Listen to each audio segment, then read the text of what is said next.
Selamat pagi, yang terhormat Bapak Fan sebagai dosen perpajakan. Di sini saya Sandri Stanley dari Prodi Akuntansi yang mempresentasikan tentang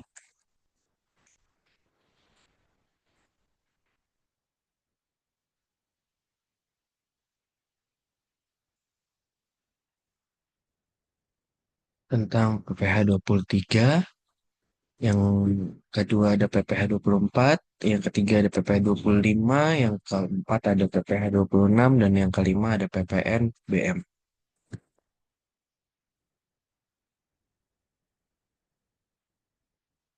PPh pasal 23, pengertian pajak, pajak penghasilan 23.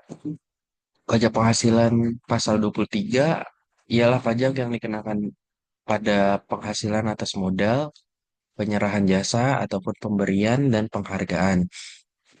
Selain yang sudah jelas dipotong, PPh pasal 21 umumnya menghasilkan hasilan jenis ini terjadi ketika ada transaksi antara pihak yang menerima penghasilan atau penjualan atau pemberian jasa dan memberikan penghasilan. Pihak memberikan penghasilan atau pembelian atau penerimaan jasa akan dipotong, serta melaporkan PPh pasal 23 tersebut kepada kantor pajak. PPh pasal 23, dasar hukum ini sangat penting untuk memberikan kepastian hukum dalam pelaksanaan kewajiban perpajakan, memastikan pajak yang terutang dipungut dengan benar dan tepat waktu, serta menciptakan keadilan dan transparansi dalam perpajakan Indonesia.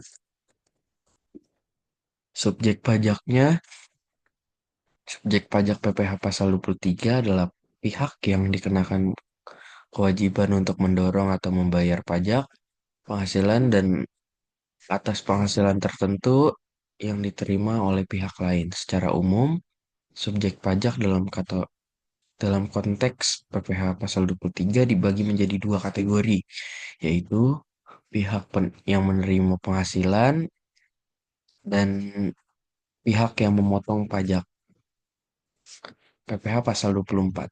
Pengertiannya, PPh pasal 24 adalah satu ketentuan dalam Undang-Undang Pajak Penghasilan atau UU PPh di Indonesia yang memberikan mekanisme kredit pajak luar negeri atau foreign origin tax credit yang memungkinkan wajib pajak Indonesia untuk mengurangi kewajiban pajak dalam negeri dengan pajak yang telah dibayarkan atau dipotong di luar negeri atas penghasilan yang diterima dari negara tersebut.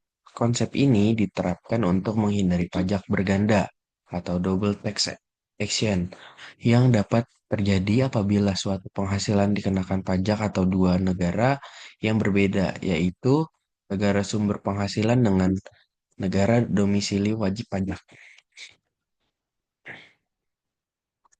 Dasar hukum pajak penghasilan 24 adalah mengacu pada asas pemajakan berdasarkan domisili dengan pajak berdasarkan sumber asas pemajakan berdasarkan domisili berimplikasi bahwa negara domisili atau dalam hal ini Indonesia berhak mengenakan pajak atas seluruh penghasilan yang diterima oleh wajib pajak, baik diperoleh dalam negeri maupun luar negeri. Namun, dalam praktiknya, untuk menghindari pajak berganda, Indonesia memberikan kredit pajak luar negeri yang dapat mengurangi kewajiban pajak penghasilan yang dikenakan oleh negara domisili. PPh pasal 24 subjek dari PPh pasal 24 adalah wajib pajak yang dikenakan atas penghasilan yang diperoleh dari luar negeri dan mereka berhak memanfaatkan kredit pajak dalam pajak yang dibayarkan negara lain ataupun meliputi yang pertama ada wajib pajak orang pribadi atau merupakan negara Indonesia atau penduduk Indonesia yang memperoleh penghasilan dari luar negeri. Yang kedua, wajib pajak badan yang dibentuk perusahaan atau wajib hukum atau badan hukum terdaftar di Indonesia dan memberikan penghasilan dari luar negeri. Yang ketiga, ada bentuk usaha tetap atau disingkat atau sebutannya BUT di luar negeri yang dimiliki oleh wajib pajak Indonesia. PPH pasal 25. Pengertiannya, PPH pasal 25 berisi dengan aturan mengenai bagaimana wajib pajak mengangsur kewajiban atas pajak di muka, sehingga pajak tidak memiliki beban utang pajak yang besar dan harus dibayar saat batas waktu menyampaikan surat pemberitahuan tahunan pajak penghasilan. Kewajiban angsuran pajak ini muncul ketika pajak memiliki utang pajak penghasilan yang kurang dibayarkan di surat pemberitahuan tahunan pajak penghasilan. PPh pasal 26. Pengertiannya, pajak penghasilan atau PPh pasal 26 adalah pajak yang dikenakan atas penghasilan yang diterima atau diperoleh wajib pajak luar negeri atau WPLN dari Indonesia, baik yang berasal dari kegiatan usaha, pekerjaan, maupun sumber lain yang terletak di Indonesia. Pajak ini dipotong oleh pihak di Indonesia yang memberikan penghasilan kepada WPLN dan pemotong ini bersifat final. PPh pasal 25 subjeknya yang pertama, nih kita dapat bisa melihat dua contoh.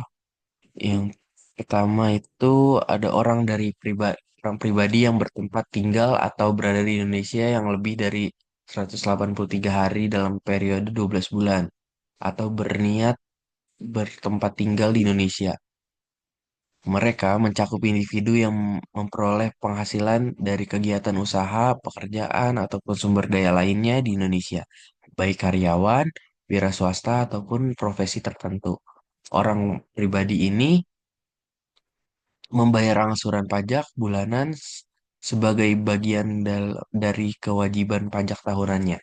Yang kedua ada badan usaha atau identitas yang didirikan oleh berkedudukan di Indonesia seperti perusahaan, perseroan terbatas, koperasi, persekutuan, yayasan, organisasi lain yang memperoleh penghasilan dari Indonesia. Badan ini mencakup perusahaan komersial, organisasi non-profit, maupun entitas yang memiliki kewajiban pajak sesuai aturan di Indonesia. PPh pasal 26. Subjek pajaknya ada pertama ada individu yang tidak bertempat tinggal di Indonesia ataupun berada di Indonesia selama kurang dari 183 hari dalam jangka waktu 12 bulan. Dan mereka memperoleh penghasilan dari sumber daya ini di Indonesia misalkan melalui bunga, royalti, dividen, imbalan jasa, sewa, ataupun hadiah. Dan yang kedua ada badan usaha atau entitas. Didirikan berkedudukan di di luar Indonesia, tetapi memperoleh penghasilan dari Indonesia. Penghasilan ini biasanya berasal dari dividen, bunga, royalti, hadiah, ataupun imbalan atas jasa yang diberikan kepada pihak di Indonesia.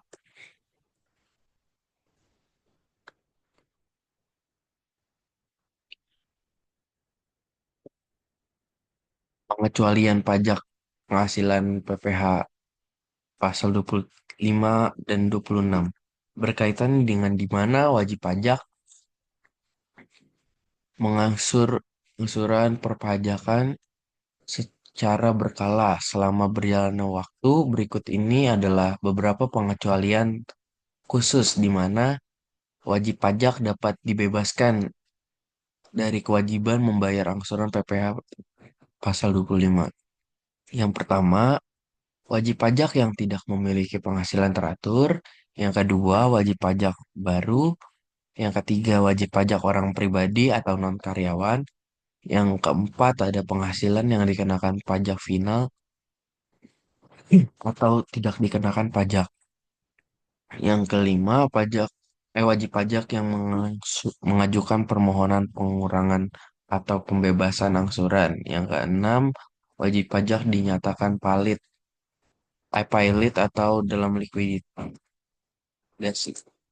PPh Pasal 25 mengatur juga dalam angsuran bulanan pajak penghasilan bagi wajib pajak dalam negeri,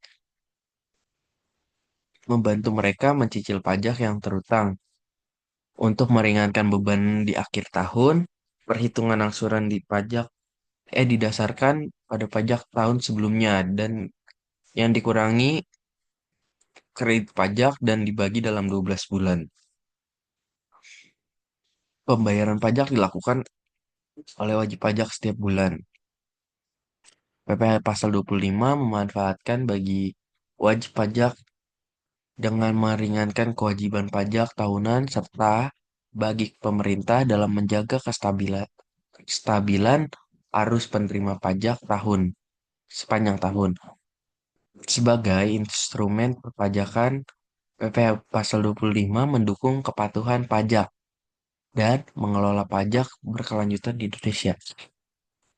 Dan yang PPh Pasal 26 adalah ketentuan dalam perpajakan di Indonesia yang mengatur pemotongan pajak atas penghasilan yang diterima oleh PLN dari sumber daya penghasilan Indonesia.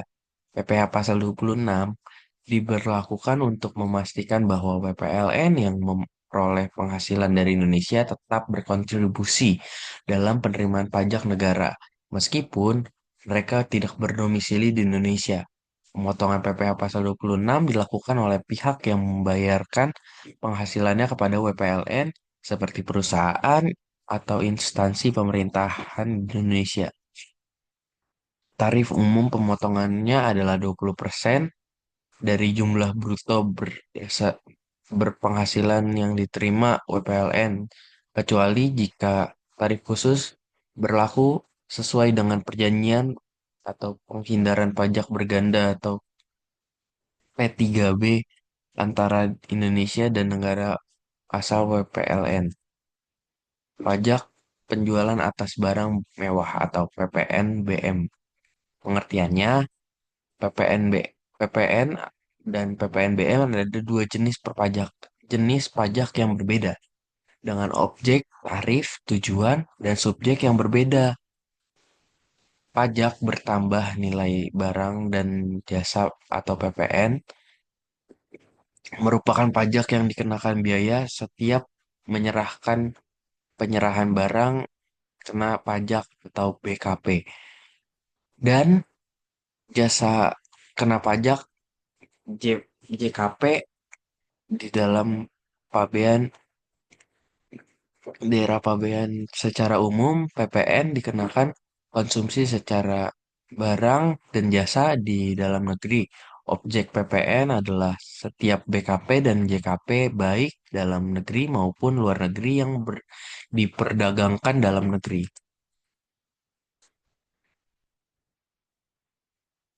Barang mewah atau objek PPNBM. Barang mewah yaitu barang-barang tertentu yang dikonsumsi oleh orang-orang yang memiliki kemampuan ekonomis tinggi. Daftar barang mewah yang ditetapkan oleh Kementerian Keuangan dan Peraturan Kementerian Keuangan. Tarif PPNBM, setiap jenis barang mewah berbeda-beda dan diatur dalam Peraturan Menteri Keuangan. Pajak penjualan atas barang mewah atau PPNBM dapat diajukan atau barang mewah PPNBM adalah pajak yang dikenakan dalam penjualan barang-barang tertentu yang tergolong mewah dan bukan merupakan kebutuhan pokok masyarakat umum.